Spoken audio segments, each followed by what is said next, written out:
glad. Hey, Gator Nation. Welcome back to Respect Our Decision Pod of the People, our podcast that we do each and every week for you, the guys that listen and send in your questions and comments. And we try to provide some answers or maybe just some insight to whatever you might have to ask. As always, I'm your boy Hirsch. And with me is CJ the Man McCann. What's up, guys? And the hype man Wes. What's up? I'm ready to get hype about the season this year, He's guys. ready, man. He's hype. He's sick, Next but week. he's hype. You know what I'm saying? Next All week. All right, Wes. What's our first question of the week? All right, this is from my boy Justin Wood. He has a few. I'm gonna give CJ the first one. He says, "Is it a foregone conclusion that we will finish with a 290 or above in recruiting for the 2024 class?" It's not a Question. full-blown conclusion. I mean, there's still things that can happen. It's recruiting. Everything changes. It's fluid. Right now, I feel like everything is on track to get there. You know, everything looks that way. But I've followed this for too long to know that things change. I don't believe that's going to happen. But I'm not going to sit here and say that 290 is it. We're going to get it for sure. Nothing's going to change. I just don't. I can't in good conscience do that. All right, I mean, I'm with you, CJ. I agree. We didn't really see, and I go back to our previous coach. I will not name him, but we rarely saw people flip from out of our class, and Napier has done that the last 2 years as well, Mm-hmm. which I love. The only people that left out of the class has been by, I believe, our choice. We know grades and all that stuff, so I'll leave that there. CJ, I'm gonna double back to you because this question is specifically for you. I will give Hirsch the next two. So, because he wanted to know something about baseball, he said, "CJ, thoughts on new transfers recently added to the baseball team?" You added a couple of guys in Armando Albert and Ashton Wilson. I had to write their names down to make sure I got them right. You added one guy, Armando Albert's from Florida Atlantic. He looked like he had a pretty good year. Again, nothing. They're not power hitters. They're not guys that are swinging the bat and hitting 20 home runs or anything like that. They're guys that are really good at getting on base. They're really good at stealing bases. Armando Albert finished his season with a 13 game streak of reaching base, which is really good. Both of them batted in the mid 200s, both Ashton Wilson and Armando Albert. Ashton Wilson was the 2023 Big South Player of the Year, or excuse me, Big South Freshman of the Year. Both of them are you have some seasons left. Um, Armando came from Jesuit High School there in Florida. Um, so he's got some ties there. Both two guys that definitely would like to be Gators. I think you've added a couple of young pieces who are going to be there for a while. I think that this is trying to answer our question of who's going to play shortstop. That's the biggest question mark this all season to me. With Rivera leaving, is who's going to take that spot at shortstop. And you've got a bunch of guys that I think can play shortstop, but I think that's what Sully's trying to do here. And I think you've added two guys that are very capable, two guys that are they're very very good at stealing bases, defensively, play the outfield and the infield, can do both. You've got, like I said, you've got a few guys that also are kind of that way that are playing that third base, left field, shortstop. You've got a bunch of guys: Dale Thomas, Tyler Shilnut, Colby Shelton. These guys are kind of in that mold of we got to figure out what they're going to do. And we'll kind of get a clearer picture as camp goes and these guys progress.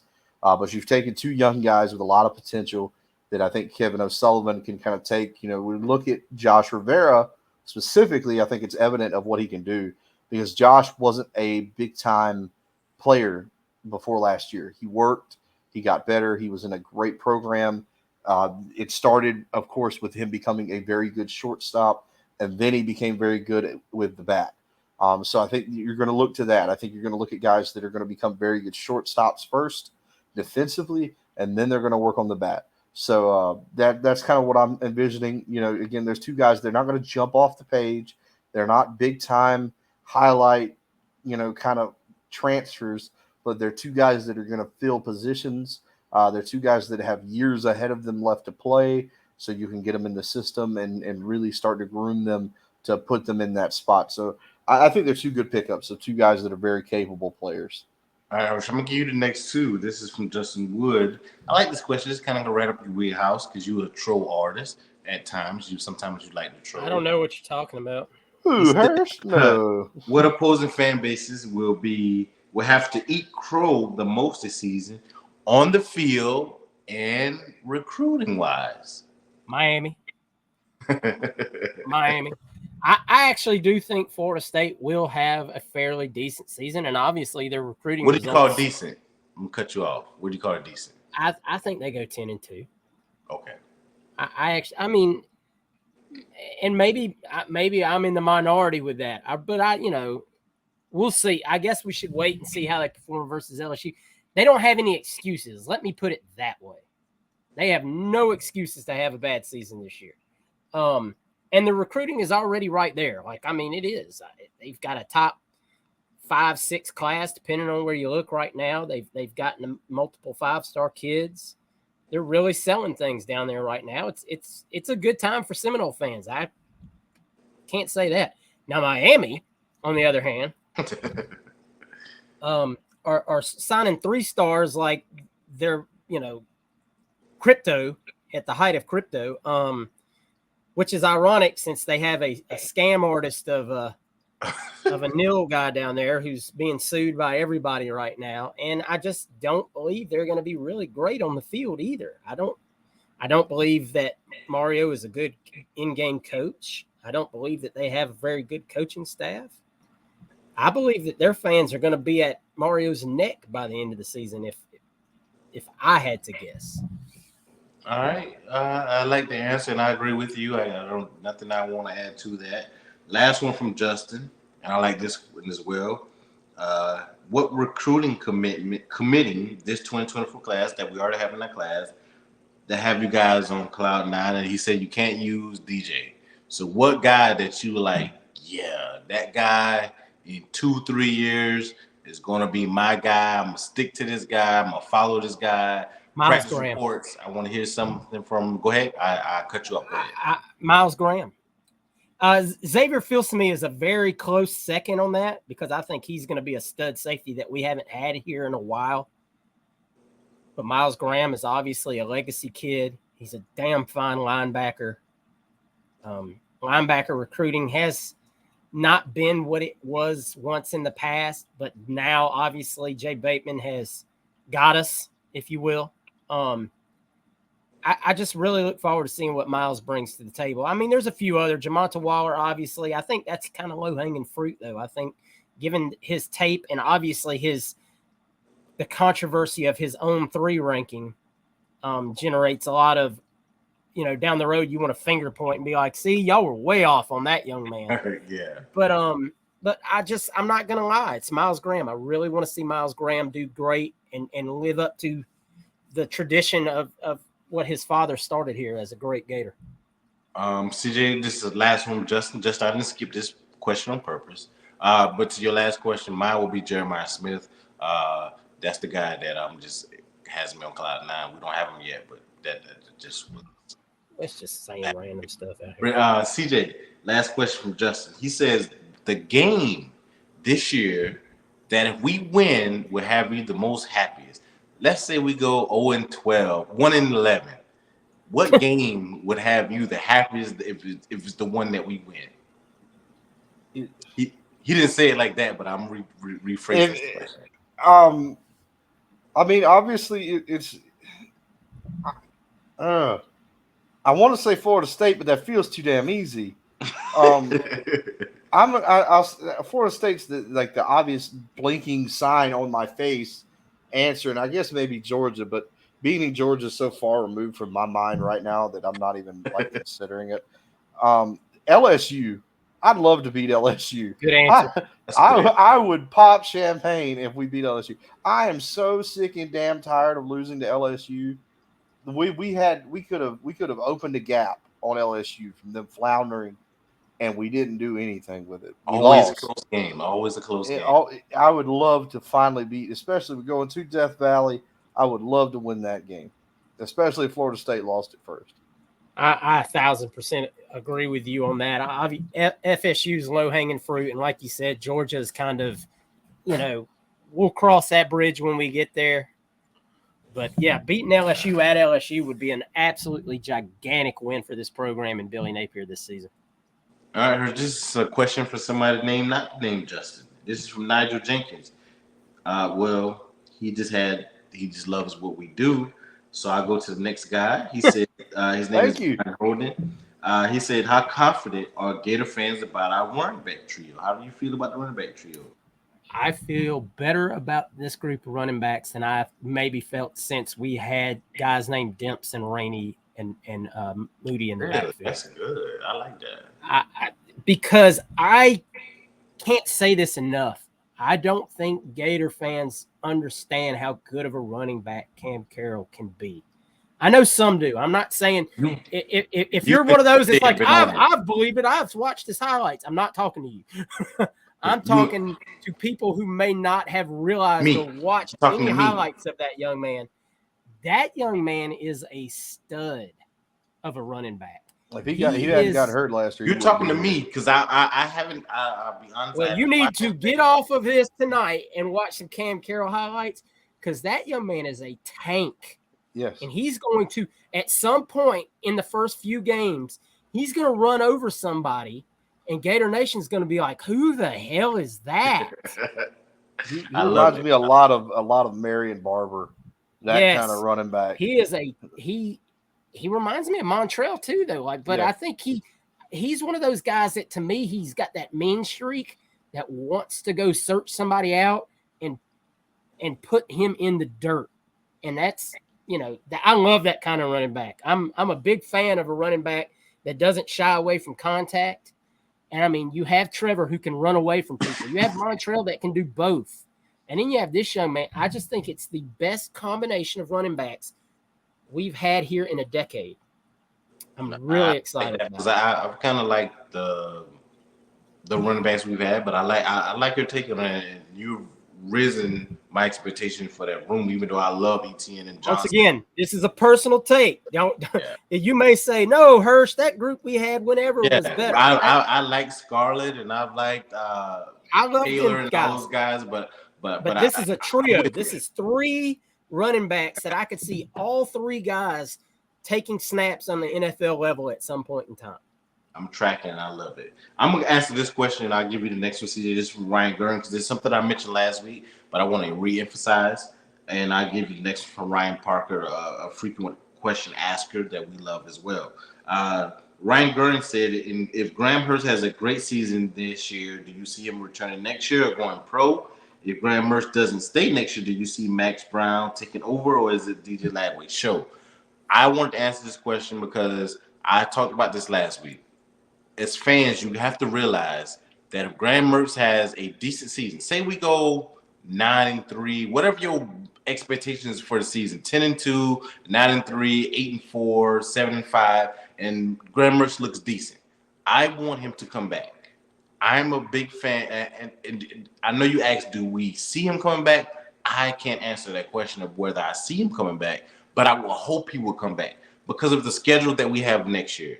I don't want and this kind of answers the second part of the question about Max Brown or DJ Lagway. I would hope that Max Brown is ready to step up next year and be the quarterback. I don't want DJ going through that gauntlet. Would I want him to play and get some experience? Yes. But I would want Mertz to come back and give fifth-year guy giving DJ and Max Brown lessons. We don't know what DJ is going to be. Max Brown may be it. We don't know what his future holds. But to be in the room with the guy that studies, that we've heard that is the first guy there and the last guy to leave, you want that type of experience. That is something that you can't put into words of how important those things are for young developing quarterbacks coming from high school to the speed of playing in the SEC. And on defense, offense, whatever it is, you want that type of guy in your room. If DJ is there with Max Brown hadn't played a game, I want DJ to get the most experience he can get when in the film room. It's not all about on the field and practice and stuff. Those guys take time after practice, and they in the film room clicking. Okay, that looks good. So DJ can ask Max what do you see? Not just Max Brown, but Mertz. What do you see? What Mertz can be like? This is what I see. I see that linebacker over there. He's coming. See that cover? They not in cover one. They ain't cover three. They ain't cover two. They in man zone. They ain't this and that's to me is invaluable for DJ to become the best quarterback he can become. That's what I want. That's what I hope I see. That I hope Mertz comes back to give both Max Brown and DJ Lagway, whoever is our quarterback in 2025, that valuable experience that he can pass on to those guys about how to train, how to work by yourself when the coach is not around, when they can't be around. I want all that for both of those guys. So that's my take on those guys. Let me add something to that, Wes, real quick. I think it would take a Joe Burrow-esque year for Graham to go pro because of the top two quarterbacks on the board already in Caleb Williams and May. And it would take an unbelievable season to even pass one or both of those guys. The only thing going against Graham Mertz from coming back next year is his age. Yeah. He's 22 years old now, getting a little long in the tooth for a college quarterback. I mean, we've obviously seen it before, Winky, but Burrow. Yeah. I don't think unless he has that Burrow-esque season and everybody goes, that's the Graham Mertz we thought we were going to get coming out of high school. I don't see the upside in him going pro after this season. So, yeah. And it took Burrow 2 years. People forget. But you come back yes, very good point at that. You have a Burrow season one kind of year where you're like, all right, he's showing the tools. He's not making the mental mistakes we were seeing at Wisconsin. Give me another year of film of that, and then we're talking. He comes back, he does it again. Then you're talking, could you work yourself into a second round pick or something of that nature? Then, Exactly. I forget who I'm going to with this question because I was talking. This is CJ. This is from Ryan Parker. He said, "Why in the hell is Utah so confident they'll win? I understand believing in your team, but I've seen numerous tweets where they think it's going to be a walk in the park." CJ. They said that last year and they lost.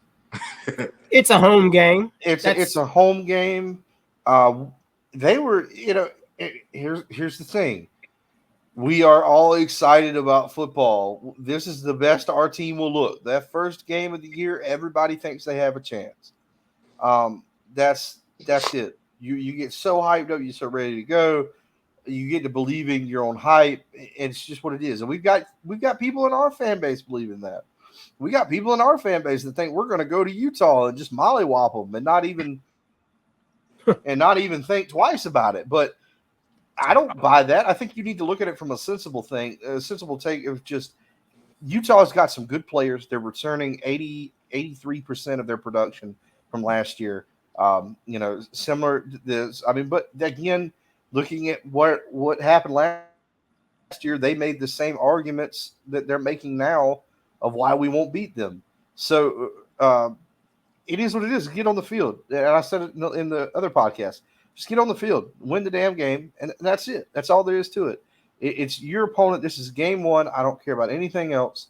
You got to show up. You got to play. You're on the road. You're making a big-time impression on college football. We saw how big of an impression it made last year, to win that first game against Utah. And doing it this year, I think, would even make a bigger one, considering we're expected to be much worse by national media. They don't know what we know, and they don't know what the coaches know. We could, so I think that we're not as bad as people think we are, and I think that we're not as good as some of the fan base believes we are. I think you've got to kind of temper expectations somewhere in the middle. But Utah, again, it's just early in the season. They feel really good. They're back-to-back Pac-12 champions. They've got a lot of great players on that football team. So I could see why they'd be excited. They're playing at home, and it's the first week of the season, and your team is never going to look better in your mind going into a game than it does week one. Exactly. That's a great point. We got 2 questions left. One is a baseball question. So, Jay Stubbs, I'm going to come back to you for CJ on that one. And I'll give you the last question, Hurst, and we'll get back to CJ, the one before the last one. This is from Corinthian Perry. He says, in your opinion, does Max Brown get a package of set plays this year? No, because he doesn't. I mean, is he more mobile? Yeah, but I don't think Billy operates that way. I just don't think he will. He will be what any developing quarterback is. You hope you blow somebody out or get way up on somebody, and you bring him in the fourth quarter. I don't think that our team is structured where we can change the flow of things like that this year. You want Graham to get comfortable, get into a rhythm, and keep him there. And I just believe that's the way you're going to see things operate. Like I said, you're hopefully you'll get into some games in the fourth quarter where you're blowing the other team out, and Max can get in there and get some valuable reps. But that's the only way I see him being on the field unless somebody's injured. See, you already asked. I reviewed the question. You already answered that. It's about the baseball transfers. So that's all I have for Facebook. Sorry, I'm not going to answer that. Justin Wood already answered about the baseball transfers, and CJ kind of hit on that. So we go to her. Rewind and listen to it again. All right. I feel like I answered it. I got us 3 questions from last week's video from YouTube. As always, guys, if you're watching this on YouTube, feel free to drop the questions for next week's episode down below in the comments. We'd appreciate that. That's how we like to do things. First question from Sharif Gusson. Who do we like better to replace Boone? CJ, I'll drop that to you. It seems like right now I think Tyreek Sapp is the guy that they want to kind of take that spot as like the veteran presence because he's been here longer. They've got him moved over there. They're wanting him to shed weight. They want him to play that position. You look at what's behind him on that side of the football. It's a lot of freshmen, a lot of sophomores, a lot of guys that haven't played a ton. But we've talked about Kelby Collins. We've talked about Jack Pyburn. There's a few guys in that role that I think that will get some playing time, will definitely get some burn. I kind of expect it to be, 40% Boone, and then, you kind of mix in between 3 other guys on that side of the football, kind of splitting it up between the 3 of them with Collins and Pyburn and Cam James and possibly Caleb Banks, depending on what they want to do with that. But I think that Tyreek Sapp is the guy that they're looking at to kind of take that spot full time. All right. Wes, this one's from Lucas, the Gator Man. Question for you. How many wins do we need to finish with the top 5 class, Wes? To finish with the top 5 class? I think we can go 7-5 and finish with the top 5 class still. I think if you want the big guys, it's not more about where we finish, but I think defense is going to be a whole lot better than what we were last year. I think if we go, Luke's, to be honest with you, if we go 9-3, 10-2, if we go what Mullen did with Felipe Franks, and I'll save that for later podcasts. But if we go what Mullen did with Felipe Franks, and people don't realize that we did that with Felipe Franks, I think we may be able to sneak in. I'm still holding out hope for Jeremiah Smith and those type of guys to finish this class. And I don't think we lose anybody, so we stay with the guys we got. I think guys want to rise in the ranks from their senior year film. And I think 7-5 will get us what you're talking about. But I think 10-2, 9-3 will get us Jeremiah Smith. You hope. All right, CJ, last question from the YouTube comments. I saved this one for you. I know you go to games a lot. From Brandon Connell, what upgrades would you like to see in the swamp? Oh man, I'd like to see the concourse widened. A lot of the stuff, it's really cramped in the stadium. I mean, if people that are complaining about wanting how they're going about this to make it more roomy for everybody, it really needs it. I mean, you are nut to butt with everybody in there going one way to the other. It's cramped. There are the older things in the stadium, and I guess, and I understand some people's points of this is, that's part of its charm. That's part of college football, and I agree with it to an extent. But there are things that are there's just not a lot of room. I would love to see more chair backs in the stadium, of course. The LED lights are one thing that I'd like to see us have. Everybody else is going to them. I think the kids really enjoy that, so I think that they would put that in. It would go a long way with them. But I think that just some more comfort things, some more things to make the game a little more comfortable for you. I mean, God Almighty, you got to do some stuff because you got people that are going. Anybody that goes to the swamp knows that it's hot and it's humid. You're already sticky as hell. The last thing you want to do is press up against somebody else who's sticky and hot as hell. So you know what I mean. So I would rather them add some more space for everybody, widen out a little bit. Make it a little easier to get around for a lot of people, where you're not bumping into everybody and constantly, at somebody's back. I think that those things are something that they could be done to kind of help with the flow of the traffic before the game and things like that. I'm like I said, I'm totally in favor of upgrading the swamp because it's necessary. We look at what happened to us before, all the things with the Heavener Center and the indoor practice facility, the O-Dome. You end up looking at a lot of that. We were way behind everyone else, and I don't think that they ever want to get in a position again where the amenities and the structural things at the university are way behind everyone else. I think that's one thing they want to avoid, because then you're having to scramble to figure out how to do it with the cash to make these building projects happen. So I think that's just part of it. I think that's just a game we're going to have to play with everyone else. Excellent response, CJ. Thank you for answering that. I know you were the best guy to give that answer. All right, guys. Thank you as always for all the questions you sent in and all the hopefully we were able to answer them to the best of our ability and give y'all some insight on what we were thinking there. It's time for this week's community question. This week's community question is, what's the best college football rivalry trophy?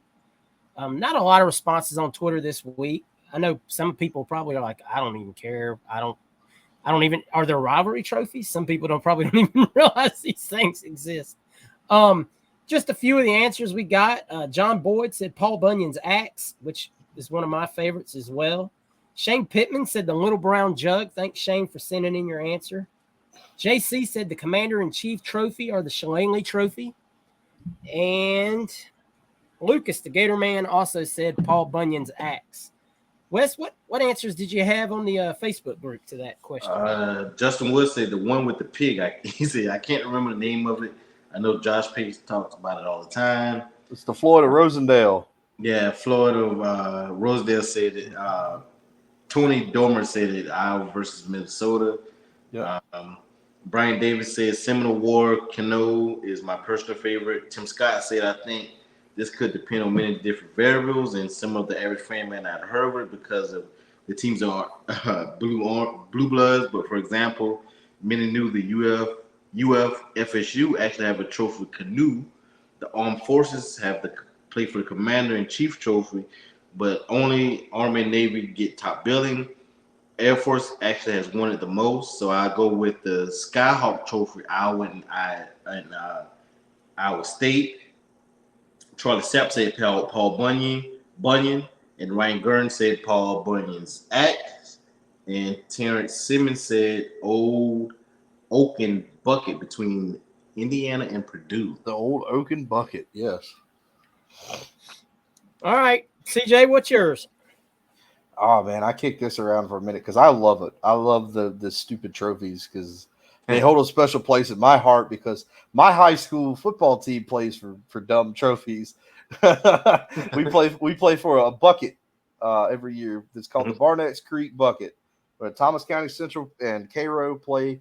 The counties are Grady and Thomas are separated by the Barnett's Creek, and Barnett's Creek had a volunteer fire department right there on the creek, and they would use water from the creek to put out fires. And they found an old bucket that they used to use, and it was a common belief that this bucket would have been used to put out fires in Thomas County and Grady County. So it would have served both of them. So every year we play for this old beat up bucket, and that's one of my favorite things about football. But in college, it's that gold Stetson hat that Oklahoma and Texas play for. That is the coolest stinking thing. You win that football game at the Texas State Fair, You get to wear that big, Stetson gold cowboy hat. Just, you see the pictures of Baker Mayfield wearing that thing. And to me, that's the coolest trophy in college football to me. That rivalry to me is probably, like I said, we did the show a while back with what we thought was the best college football rivalry, and I said Texas and Oklahoma. And I think that gold hat goes into it. I think that's the coolest rivalry trophy in college football. Wes, what's yours? I got to go with the Iowa State. I love at the end where they take it and they like they do it at the end. That is just awesome. To CJ's point, they're not like Blue Bloods, and they're not like on CBS at 3:30 or ESPN or Fox at 3:30. But lately, those teams have been really, really good. We see what Brock Purdy is doing in the NFL now. And I can't remember the coach name at the top of my head right now, but I thought Matt Campbell would have left for a bigger job, but he stayed at Iowa State and built that program. And we know Iowa been solid. They get 8, 9, 10 wins. They've rather been 5, 4, 3, 2, type of win. So those games are pretty good, and that rivalry means something to those players that are playing. And it's not like Florida State or Florida. Georgia or Alabama, LSU or Oklahoma, Texas or Ohio State, Michigan, those type of rivalries. But to be in that type of game and to see what it means to those players at the end, they're playing for something, and I love what they do at the end. So I go Iowa State and what they do with the Axe after they win. Cincinnati and Louisville, baby. The keg of nails. Yes, the keg of nails. Why? A, because it sounds cool as hell. I like the name. Yeah, it's just a cool-ass name. And it's just an old brown beer keg, man. It's just cool that a bunch of college kids are playing for an old keg. To me, that's just cool. That's what's more college-y football than that? Just playing for a keg of beer. Yeah, these trophies to me are what makes up college football. I mean, they didn't mention it, but SMU and Texas Christian, TCU, they play for the Iron Skillet. Yes, the every Iron year. Skillet. They've been playing for that thing since World War II. When it was actually probably being used to cook with. Yeah. They had like beans and bacon in that thing. And they were like, guys, we're going to play football over this now. This is all we've got left. Let's play for it. They play for that. Or Utah and BYU, they play for the Beehive Boot. There's just a bunch of really cool stuff that I don't think that's taught about enough about college football that makes college football. But all these trophies to me are just so neat to see guys play for those things, man. In the ever expanding landscape of conferences and all this crap that's going on, we don't lose those things that make the game at least down to its core great. Guys, thank you so much, as always, for all your interactions this week, sending in your questions, your responses to the community question. We appreciate it so much. As always, guys, thank you for supporting us as creators and downloading the podcast wherever you get your podcasts from. If you're watching us this week on YouTube, make sure you subscribe to the channel, drop a like on the video, and drop a question for next week's episode down below. You'll be entered into the giveaway for this hat right here from our good friends at Alma Mater, the Swinging Gator golf hat. So, make sure you do those 3 things. You're automatically entered for the giveaway that we will do the very first week of September, right after that very first game is played, guys. It's almost here. 2 weeks to go, guys. You've almost made it, guys. Just hang on tight. Pulling the rope. Yeah. Just bite down hard and just wait, guys. We're going to make it. We'll make it together. But until then, guys, thank you for tuning in. Thank you for your interactions, and we will catch you next week. Go Gators. Go Gators. Go Gators.